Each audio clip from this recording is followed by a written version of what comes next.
Good evening, ladies and gentlemen, and welcome to another episode of America in Black and White.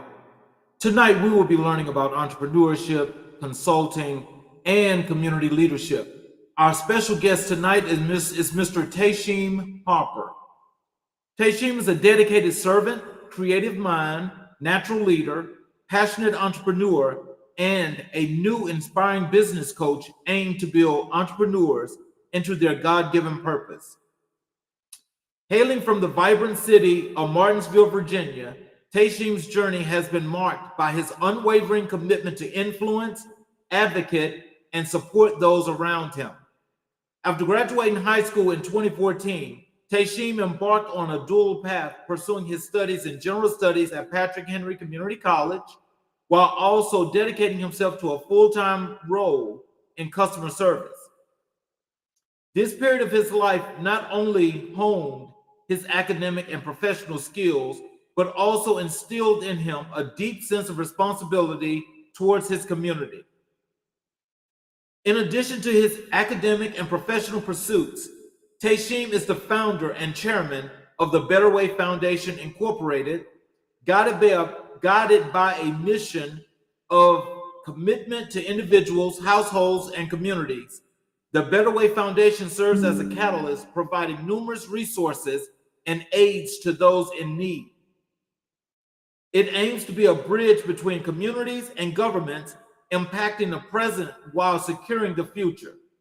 Their vision, encapsulated in the phrase lending hands, building futures, reflects their dedication to making a meaningful impact locally and nationally.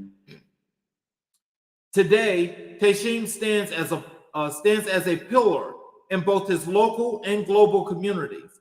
As a council member on the SOVA Reentry and Resource Council, he actively contributes to initiatives aimed at supporting individuals transitioning back into society.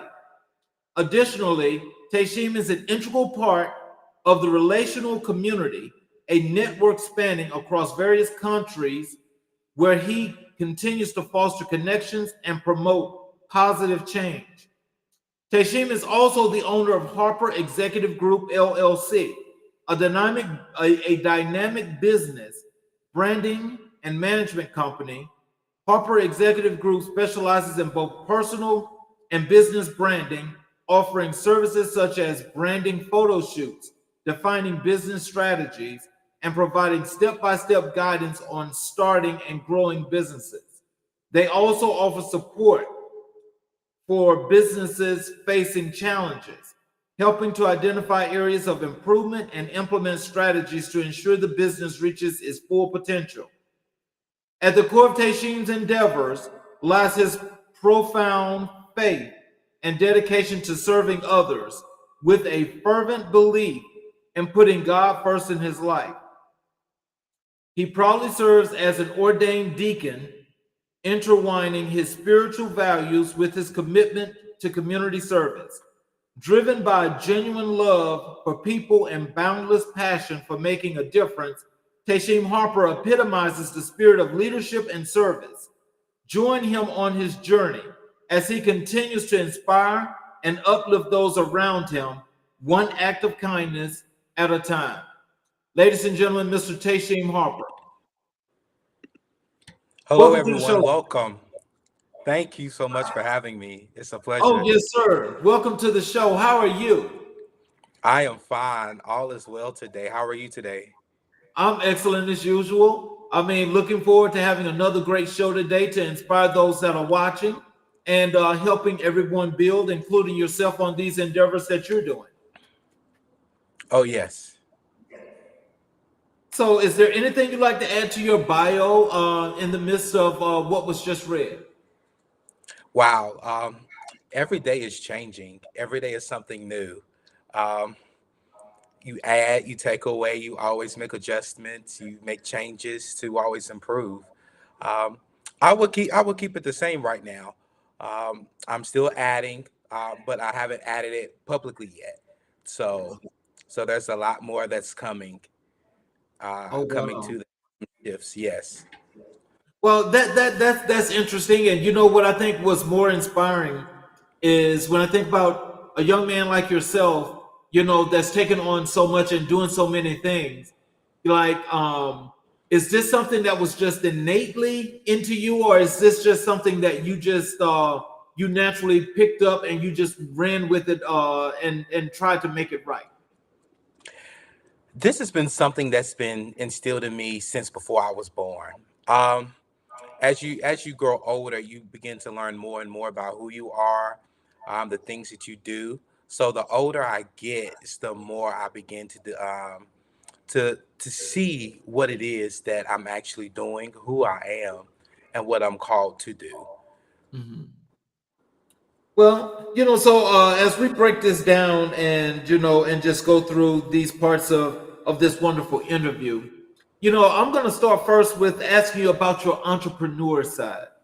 Can you tell us what inspired you to become an entrepreneur? It's just been in me. It's really been in me. For one, just to be a little quite honest with you, the younger me did not like rules. I still really don't. So I'm learning more and more how to deal with it. But I don't like to be told what to do. I like to do things my way, uh, and how I see fit and what's comfortable for me. So the only option is to be an entrepreneur, to have my own. But that's not the fuel for becoming an entrepreneur. The fuel for becoming an entrepreneur is to make change, to make better ways, to make an impact for others, to provide a better way of doing things, a better way of looking at things for people. So, to our audience, could you tell our audience what are some of those things, when you mention impact and you mention making changes, things of that nature? What are some of the things you can tell the people in our audience that are inspiring to be entrepreneurs? What are some of those things and how they should approach them? Whew, you should always approach everything gentle and with grace. I've learned that everything that you have, everything that you do, God gives you grace for it. So it doesn't matter how hard it is, God gives you grace to fulfill anything and to fulfill everything in your life, right? Um, but it's really your passion. You have to really figure out what your why is. Once you know what your why is and why you want to do it, it'll help you be easier to make those impacts, to be innovative, to be creative. Okay. And so, can you share the story behind the founding of the Better Way Foundation? Yes, definitely. I hate it's very difficult for me to see people struggle. It's very difficult for me to see people to have and barely make it. So because because I have the grace and the gift that Holy Spirit has given me to want to help people, I had to figure out a way how to really do that. So I was like, I need to form this into a nonprofit where I can get governmental funding, I can get funding from other individuals, so the way I can actually go and make an impact. And the hardest part is finding your niche and finding the one thing to really start with, because there's so many things that needs to happen in the marketplace. There's so many things and situations that people need to become better. Uh, so it was either that or a for profit. So I said, well, the nonprofit is going to help you not pay taxes. It's going to be able to help you to receive income from other people. And then also, when you have a nonprofit, it's easier for people to give because they can write it off on taxes. So that was the fuel as to why I formed it as a 501c3.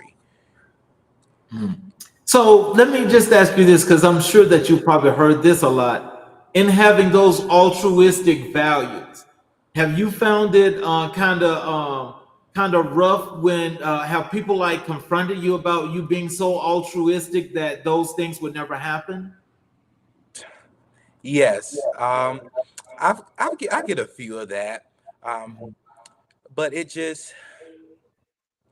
goes in one ear and out the other ear. That's a scripture that I live through and live by. All things are possible through Christ. As long as you put your heart towards Him first, as long as you serve Him and you're completely sold out and you love Him, He makes all things possible. There's nothing impossible for Him. So what may be impossible for you is not impossible for the one that I serve. So so you're just going to sit back one day and see how I accomplish everything, and you're going to ask me how, and I'm going to say, you remember that time that you said it was impossible? Well, there's nothing too hard for God. So, I take it that you have a deep religious background. oh, absolutely.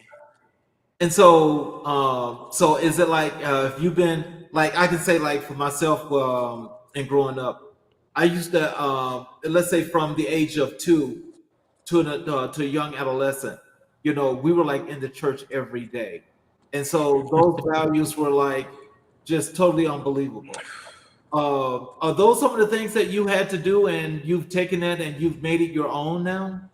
Oh, absolutely. Um, I come from, I was actually telling my fiance that now the older I get on Sundays, I want one service and I want to go home and rest because I've been in church so many days throughout the week, traveling over an hour. There was one period of time where I was traveling over an hour for a 9 o'clock service, then traveling another hour for another 11 o'clock service. Then I would leave there, travel 40 minutes for a 2 o'clock service, and Oh, then wow. leave there early, and then drive 2 hours to another church service, and then drive 2.5 hours, 2.5 hours back home, and then waking up to clock in for work at 8 o'clock.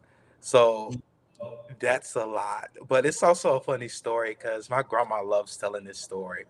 Um, Mhm. my grandma, she tells it all the time. She was in the house one day just praising God, and I was an infant at the time. And the next thing you know, she turned around, and I come back bouncing behind her, walking, praising God, just right along with her. Oh wow, that Yes, was something else. yes. I was a kid, and I remember I would see all of the older saints and the older people in the church running and praising God. I was I wasn't even in couldn't even fully talk yet. I was doing the same. I was falling out of the floor. I was clapping. I was running around the church. Oh man, that's something else. See, but it's great to have that spirituality because once you're just engulfed in the spirit, I'm assuming that when you just let loose, be free, and be what you have to be, that everything happens naturally. Yes, it definitely happens natural. And even I'm 29 today, and I'm still on a learning journey. I'm not perfect. No, I'm still growing in my relationship with them. I still get a lot wrong. Um, and then the older that I get, you realize that a lot of the stuff that you grew up around wasn't necessarily right. Um, as in, you have a lot of, there's difference between being religious and then being righteous. As an example, there was a period of time where um, I like when women wear head coverings and wear skirts and didn't wear pants, and a lot of people come from that background. But, that's more so of a form of style of religion than righteousness. So it's still a processing journey, but I love it. Okay. Well, what are the biggest challenges you faced when starting your own business? Whew. The biggest challenges I face is number one, fear. Number two is monetary. Um, those are the two hugest challenges that I face, and that I see a lot of other people face that I help out as well. Okay. And so, but I think when you say you're 29 now, and with you being on this journey that you're on, which is truly a very good journey, and I'm so proud of you for setting an example for those that's in your peer group that should actually be looking and following some of the things that you're doing, because it truly shows that when you want to do something, and as you say, you wanting to do your thing instead of being told what to Right, do, that going out to do what you're doing is the way to go. And it's really a great right. thing. How do you identify and seize new business opportunities? Mm. It really, you have to always remember your why, first of all. Your why fuels everything. Once you realize your why, it helps you to figure out what you need to do, who your audience is, and how you need to impact your audience. So because my why is so huge, it impacts such a large audience. When I see something, I want to make it better. I want a better experience for others. Um, for an example, so I also do trucking as well in the trucking industry. Majority of the trucking industry is a good trucking industry, but then you have another large percentage that is pretty bad. Um, so you figure out the things that goes wrong, that makes you upset, that you see that doesn't treat people right, the way that things should be done, the way people should be treated. So now I want to open up an avenue so the way people could feel loved, people could be treated right, people could be done right. Um, you just don't want to come to work just to clock in and clock out. No, I want you to buy into my vision. I want us to be family. I want you to be a part of what I have going on, and I just don't want it to be like, no, you're doing this, and then you can really lose your job at any moment. So you really living on the edge. That's not the culture that I like. That's not the culture that I want to live by. So that mindset can be applied, and it's applied to everything. You see something Okay. wrong, I want to fix it. Mhm. What advice would you give to aspiring entrepreneurs? Don't let fear, um, don't let fear dress you and overwhelm you. Fear is It's really huge. Fear can show up and come in many ways, but you also have to realize that that's a phrase that I live by. Um, you can lose. Um, you can lose something by not really doing it, but you also can gain something by doing it. And it's kind of mixed in. I don't think I'm really saying it just right, but the justice is that you take a risk by being afraid and having nothing by doing nothing. So instead of just having nothing, you might as well take the risk and try to have something, because you really never know. So don't be afraid. Just step out and do it. Um, Other people's opinions don't matter. The opinions in the back of your mind don't matter. You know your heart, you know your passion and your drive. Just do it. How do you balance creativity and practicality in your business ventures? Whew. That's something that I'm still trying to process day in and day out. It's really kind of a almost a challenge in a sense, because I'm a huge creative. So I can see something, and and it can be realistic to me, but it can't be realistic to someone else, right? So you have to also learn. Well, I'm learning that you have to take your creativity and adjust it to what fits someone else's vision. Um, Now that's interesting. Why someone else's vision instead of yours? Because a lot of times when you're helping someone else, your vision can overwhelm someone else's vision. You don't want to steal their vision, because then at the end of the day, what's happening now is that they're no longer accomplishing their goal. They're now accomplishing your goal. Everyone has their own individual vision, their own mindset. You can look at two things, one thing, and see it completely different by two different people. So when you're helping someone, you have to learn how to take your creativity and adjust it to someone else's mindset. Because I can see 10 miles down the road, but who I'm helping may only see 5 miles down the road. So now I have to adjust my creativity to help them where they are, but now I have to push them to get to that extra 5. But if I really push them to go that 10, they're they're not really going to understand. They're not really going to see what's happening. You just kind of say your vision really doesn't matter. I'm gonna tell you what to do, and that's not really how you should help someone. That is true. So, I mean, have you actually had an example of such situation where you actually helped someone Oh, in that? absolutely, And so, how did absolutely. that go? It went, to be honest, it went pretty bad.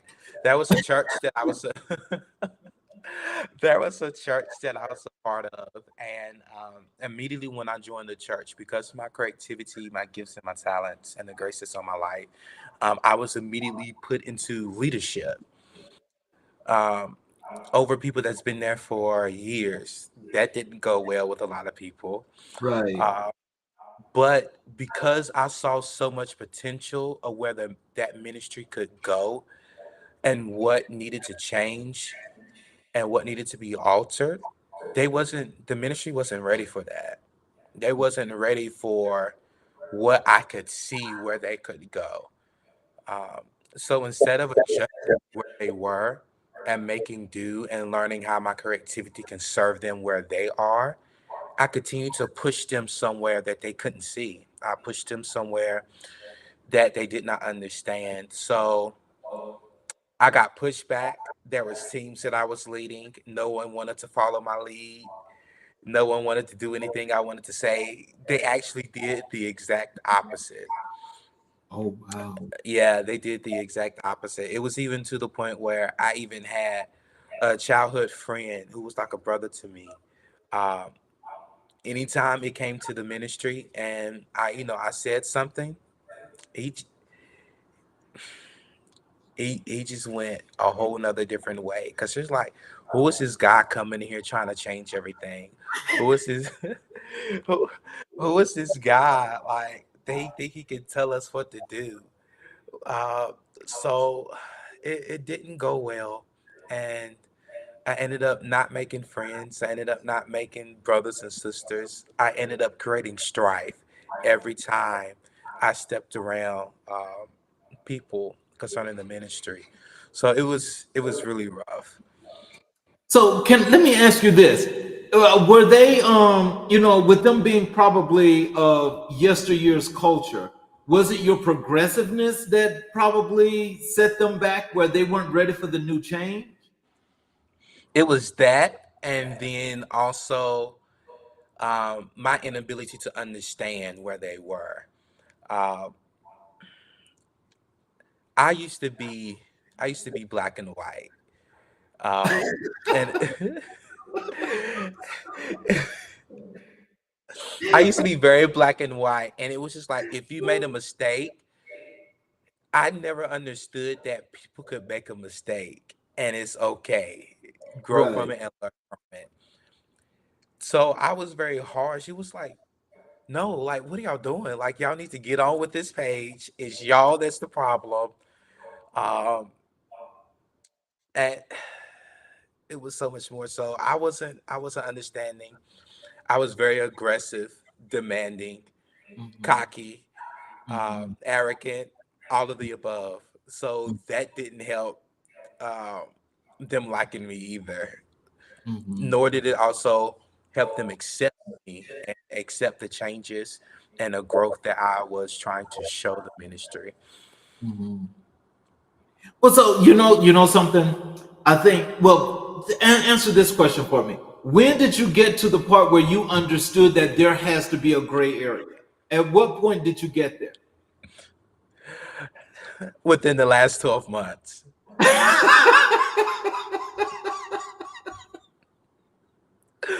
Oh, wow. Right. So that's why I say it's been a great but long journey. And it didn't take until I really met my fiance, Hmm. because I was implementing and showing some of them same characteristics towards her. She won't fly for it, Hmm. not one bit. So that opened up the door to, okay, Tayshiem, something has to change. So then with meeting her, she helped me to really grow my relationship with Christ. And then I really began to see that um, I've been doing things wrong just about majority of my life. My character behind everything was completely, honestly trash. It was horrible. Mhm.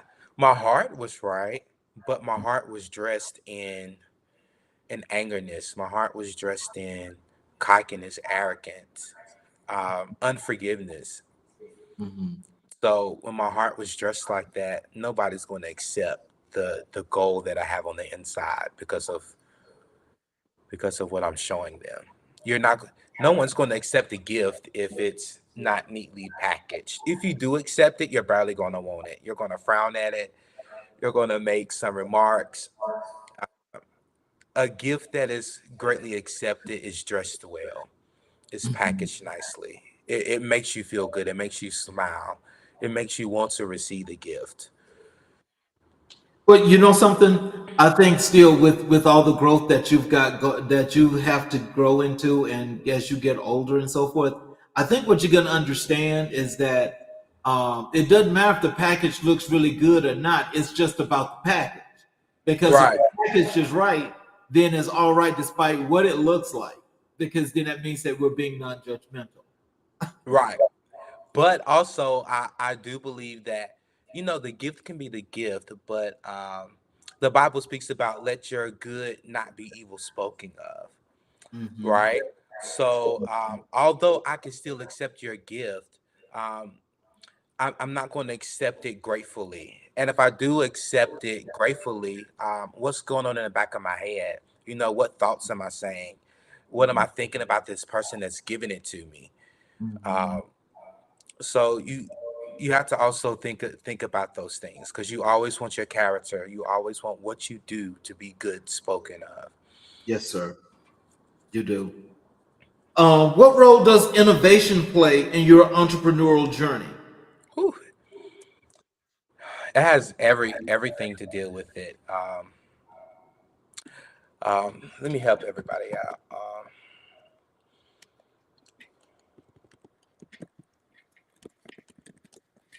So let's see. So the true definition of being innovative refers to the process of creating and applying new ideas, products, services, and processes that result in significant improvements or advancements. It involves thinking outside the box and finding solutions to problems or new ways to achieve goals. Uh, Being innovative is a part of my character. It's a part of who I am. Wanting to make change, wanting to make an impact, you have to be innovative because you have to be able to see a problem and know how to fix it. And if you don't know how to fix it, you can at least try to either apply peace, subtleness, or alter it so that way it cannot be what it once was.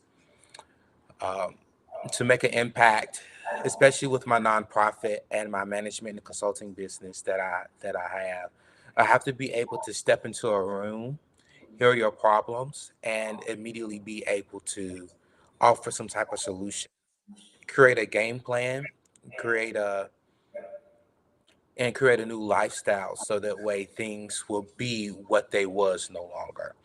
So being innovative has a huge part to do with my everyday life. Even when talking to friends, family, um, I think we all have a bit of being innovative. When you're hearing family problems, you're listening to someone vent, you're being there for them, you're offering them solutions. Sometimes we're offering solutions on how to overcome that way. That's a part of being innovative. So being innovative has a huge part to deal with my everyday life. As long as I want to make impact. Can you describe a time when you had to pivot your business strategy? Oh, now actually, I actually Okay. had posted on I actually posted on my Facebook yesterday, the nonprofit that I started. Um, the Lord gave me He gave me all of my visions and all of my dreams and everything that He wants me to accomplish within months.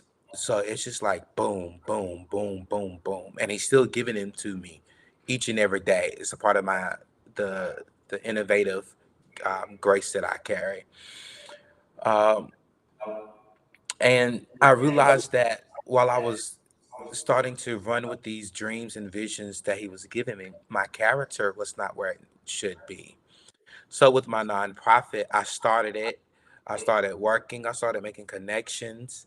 I was ready to connect with people to make game plans. I was connecting with jails, parole officers, and many different things. And the Lord said, "Stop. I don't want you working with these people right now. I need you to pack up your bags and I need you to move." So that was a hard process. I actually still kept trying to dibble dabble in it, but then nothing started to work at all.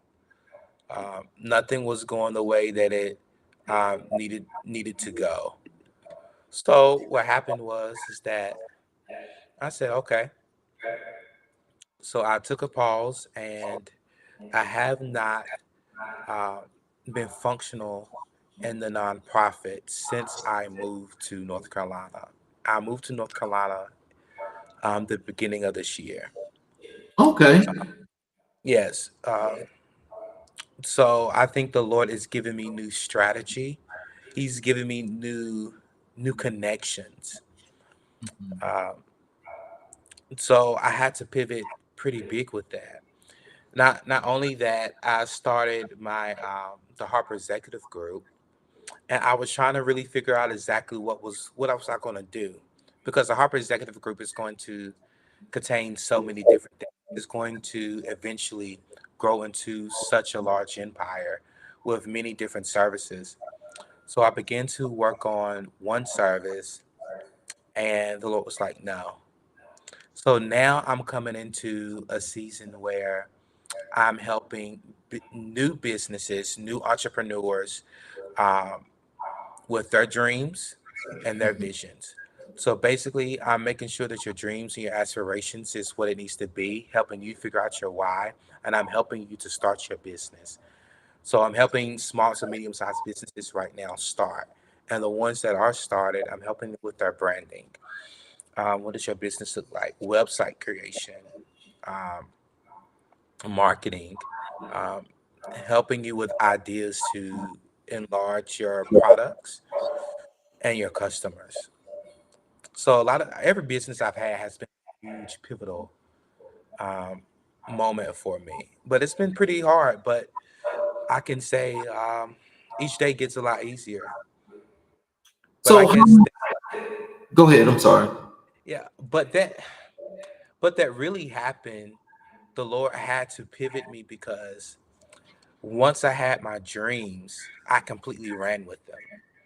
Mhm. Um, it's just like you get an ideal in your head and you completely start to go with it, but you have no strategy. You have you have no plans. You don't know how it's going to work. You just start going and going and going, and it's just like sometimes you can get by with it, but not really. So that's been a very huge pivotal for me. So when you moved to North Carolina, where'd you move from? I moved from Virginia, so I was in I call it a little small country town, um, but it's not small small, but it's pretty small. It's small to the point to where if you want to do anything, we travel over 40 minutes to over an hour just to go to a good mall, just to go have fun. Um, Now, see, I'm very familiar with Virginia because I was stationed in Norfolk when I was in the Navy, and so I traveled up and down 64 like it was nothing. So what has North Carolina been for you since you've gotten there compared to Virginia? whew, North Carolina has been night and day. The only thing that I miss from Virginia is my rent price. You have to think about paying $500 for a 3 bedroom, 2 bath to now paying 1,500 for a 1 bed, 1 bath apartment. That definitely makes a difference. A huge difference. But besides that, it's been night and day. When I moved to North Carolina, it's really when my character began to change, my personality began to change. When I really began to embark upon who am I really, what really is my dreams and my aspirations. Let's process all of my childhood trauma. Let's process all of the trauma that I've experienced in the past couple of years with my businesses. Because with those pivotal points, I begin to feel like a failure. Really? But I see, but you could apparently you may have felt that way, but you kept pushing and you did not quit. So you know you weren't a failure, but you know those things happen. Yeah, it definitely happens. And then when you look at, I begin to look at other people my age and younger, just seeing how successful they are, and it's like, here I go with all these big dreams and aspirations, and dang, I ain't got nothing started. I got it started, but ain't nothing going. I got a brand new car, but no gas to put in it. Oh my god. Don't make me laugh. That's that's something. But at least you kept pushing. I definitely kept pushing. North Carolina is I will always remember my these past 2 3 years from living in Virginia and moving to North Carolina, because I began to really understand more of who I am, more of myself, my personality. Um, I was actually thinking yesterday, I was like, gosh, before I moved to North Carolina, I really didn't even know what I liked. I didn't even really know what it was that I was into. So moving to North Carolina has been like my saving grace. I look at North Carolina, meeting my fiance and attending the church I have is it's like God saved me. Mm. Now So that's deep. that's how impactful moving to North Carolina has been for me. So how do you stay motivated during tough times? Grace, I have to remember who God is, and I have to remember who God said I am. I am a child of God. There's scripture that says, I am more than a conqueror. I have to remember those scriptures. He works out everything for the good of those who are called, who loves the Lord. Um, Everyone he has created has a dream, has a purpose. There's a mission for me to complete. Um, I also have to remember that everything is done in the supernatural realm, in the spiritual world. Uh, Everything is complete. Everything is done, and I have to remember how to be patient, how to have faith, and be prayerful, and how to use the power that God has given me to cast down those imaginations that begin to exalt itself above God, and to pull down those blessings, to pull down those things that He said that I can have victory. Um, and much more. So I have to remember those. I have to write those scriptures on my heart and on my mind, because those help me when things and times get hard. So what are the key qualities of a successful entrepreneur? A successful entrepreneur is the key qualities that you don't stay the same. Um, you should always be innovative to the point to where once you start something, you should be able to move on to accomplish a new mission, a new goal. You shouldn't be stuck in what you're doing when you started your business 3 years ago, right? So you have a business and it's 3 years now. You should be wrapping up, if not have already wrapped up, what you've accomplished, and learning how to make that be sustainable and move on to the next. So once you're creating new ideas, new methods, new avenues to help people, to help places and things, um, when you're gaining, you shouldn't stay the same. If you find yourself just floating through and levitating, something's off. because God has called for us to go higher and higher and higher. And He never just calls us to just stay in something and maintaining it for the rest of our lives. Mhm. Um, so you know you're successful when you're able to move on from new idea to idea, from invention to invention, creation to creation. And when you're growing, when you're gaining new connections, when your main thing is when your pockets are getting bigger, um, when you're able to take what you have and impact more people than the people that you originally are able to impact when you first started. Okay. Let's move on to talk about some of your consulting and your work as a consultant, shall I say. What drew you to the field of consulting? Um, Being bossy. I've always been able to step into a room and immediately pick out everything that is negative and figure out how to change it. It's good in a way, but you have to know how to use it. Not every time, you know, but that's been a part of my life, even when I was younger. Um, I just have a grace where I can step into a room, know nothing about what you have going on, or ever have touched it or done it in my life. Hear exactly what you have, what you want to do, and help you figure out ways how to change. It's just a grace I carry. Okay. Um, but but as of now, I'm not just letting it be just a grace that I carry. I'm becoming knowledgeable, earning certificates, um, going through courses, just learning different things. Just like 2 months ago, I went through a course for project and product management. I don't have no clue or anything to do anything with creating products or managing products. As of right Mhm. now, at least. But just being knowledgeable and well sourced in everything.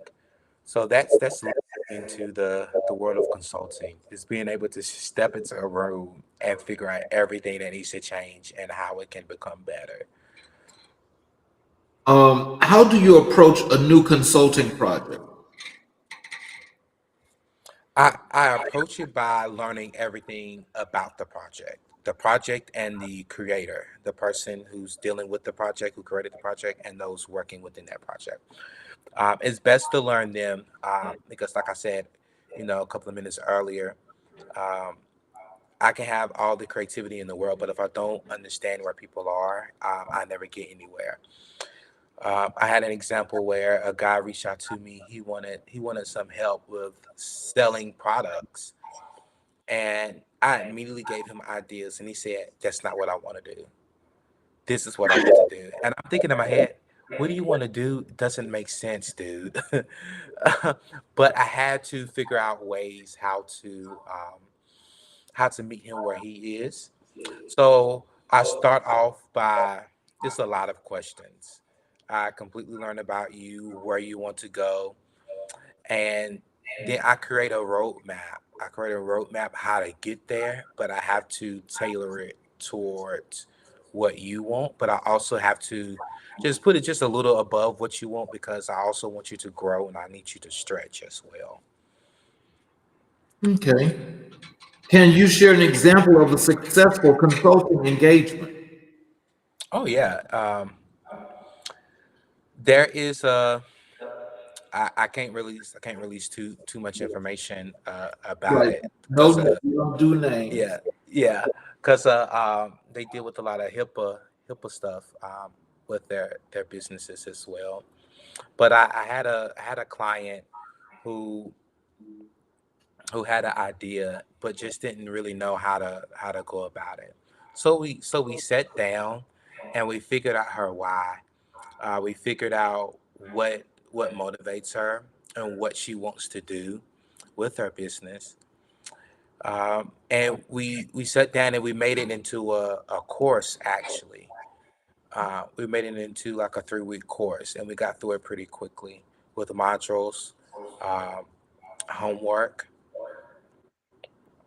and she was able to not only complete what she needed, but she was also at the end able to market and expand her product to the point to where it reached multiple states, and then she got picked up by a can't think of the name right off bat, a distributor who invested into her product Mhm. and mass produced her product.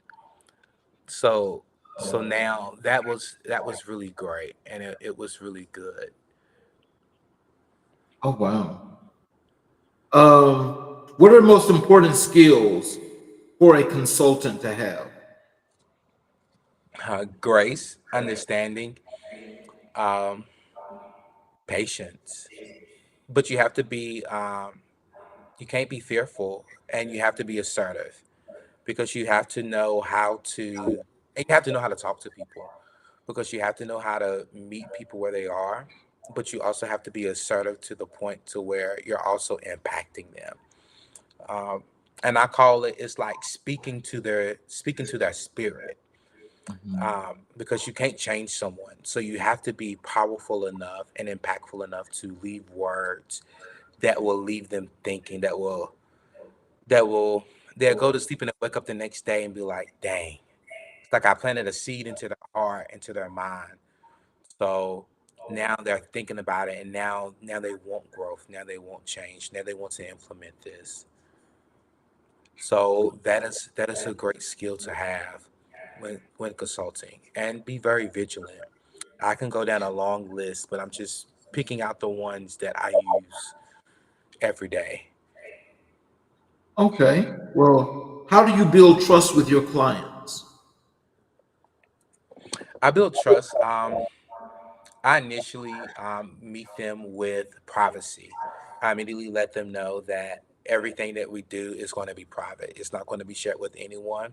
And I do that by also an agreement that any type of work that I do with them, uh, that this is just not an agreement just to make sure that you come through on your end. This agreement is really for me to let you know that I'm going to complete what I'm say that I'm going to complete for you. I'm going to accomplish what I'm going to accomplish for you.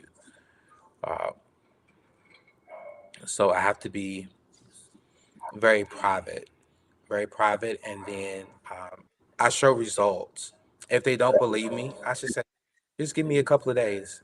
Let me show you what I can do, and I prove myself. So what strategies do you use to help businesses optimize their operations? Um, I use this software that I'm actually just got into, that I'm going through with a client, um, and it's I'm trying to talk around it because I really can't release too much of that. Um, but there's a software that someone has created for consultants that now Mhm. allows for you to put in information, and it completely 100% tailors a whole entire program. Um, Modules and software to use for that client. And I think that has, and as I'm learning it, it's becoming 1,000% efficient. I think it saves on a lot of time from me, um, taking everything that you say, doing homework, doing market research, and learning about everything that I have, and figuring out how to create my own courses, and going through and creating everything from scratch. So it's been very efficient for the I just started it, but for the few times that I've used it, and I'm excited to dive deep more into it. I think that I will be able to purchase licensing with it within a year.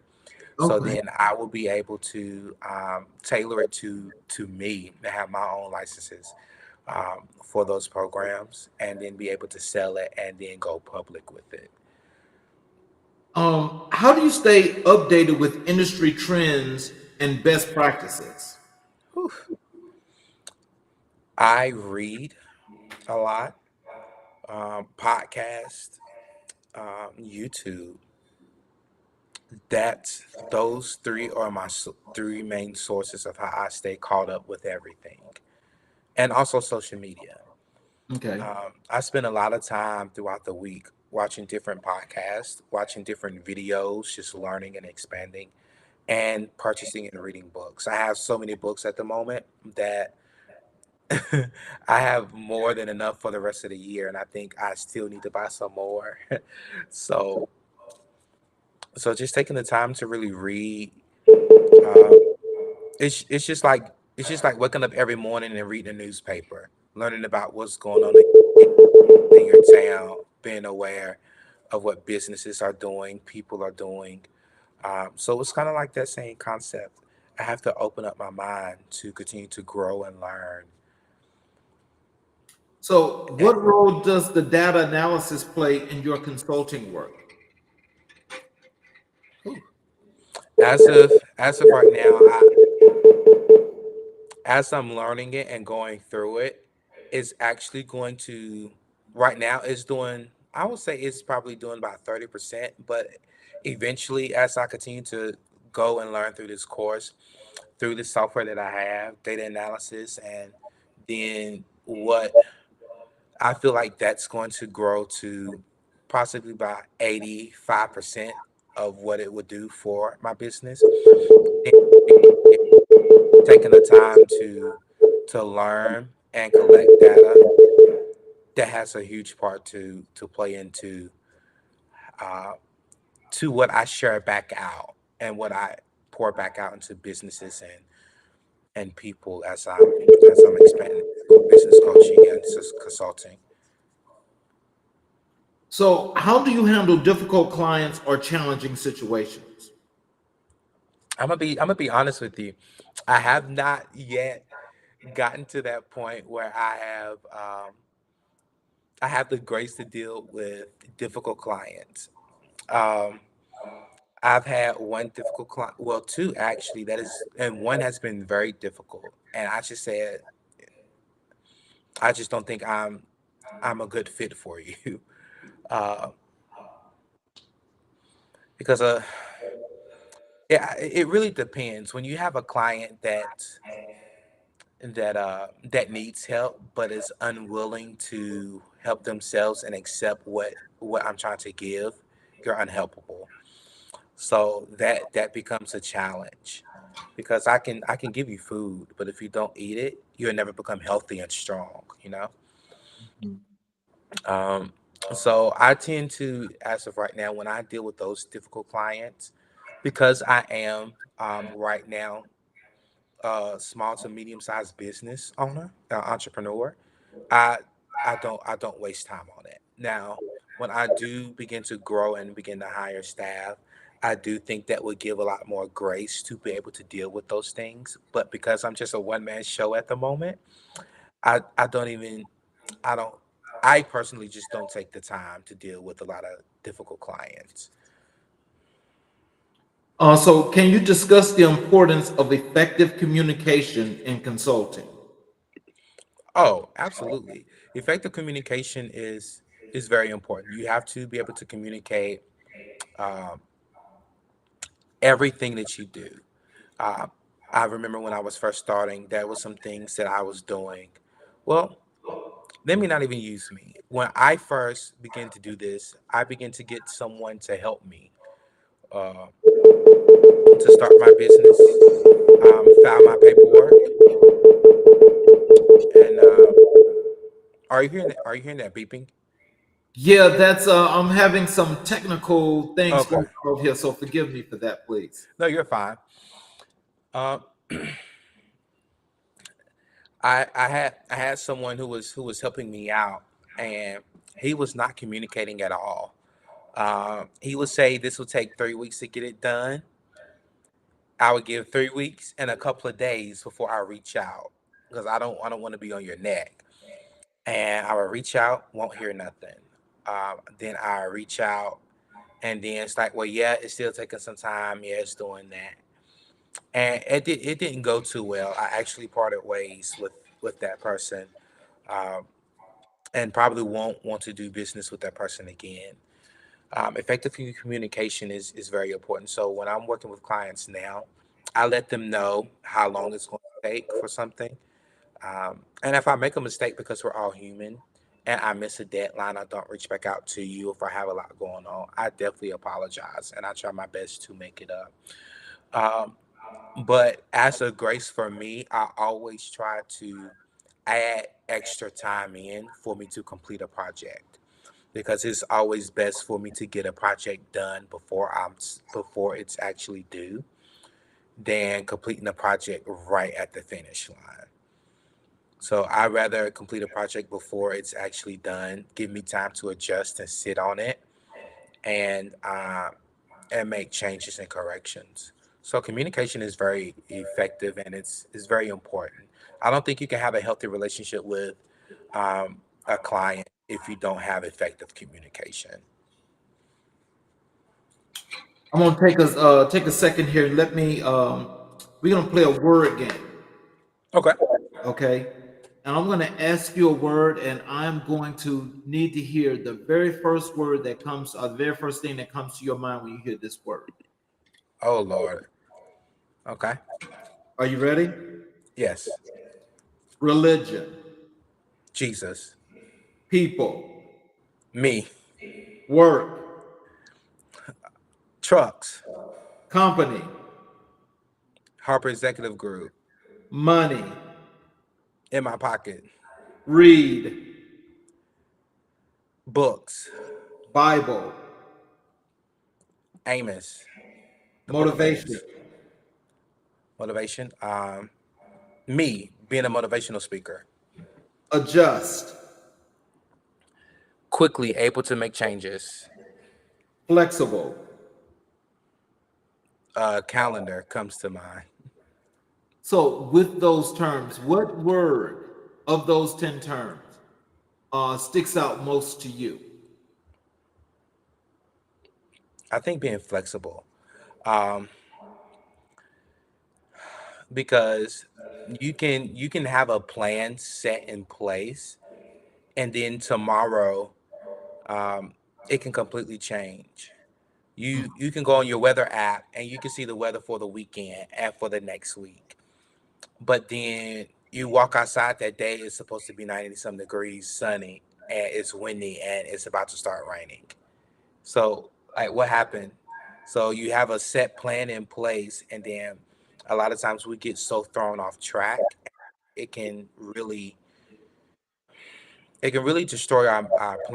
It could destroy our mindset, our mentality, our thinking, and it can alter our attitude. But I think if we are always open to flexibility, we can always be open to be able to pivot, to be able to change. And I think that's life. Um, every day is not the same. Every day is different. 3 o'clock today will be different, a different 3 o'clock tomorrow. But if I go in with set plans without the grace to be able to pivot, um, Mhm. it can really knock some things off. So flexibility, I think that's something that we should carry every day in our mindsets, the way we think, the way we do things.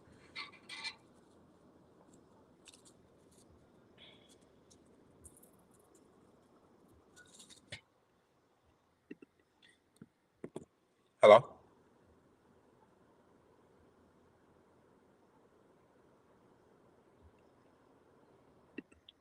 Uh-oh. Think I lost you.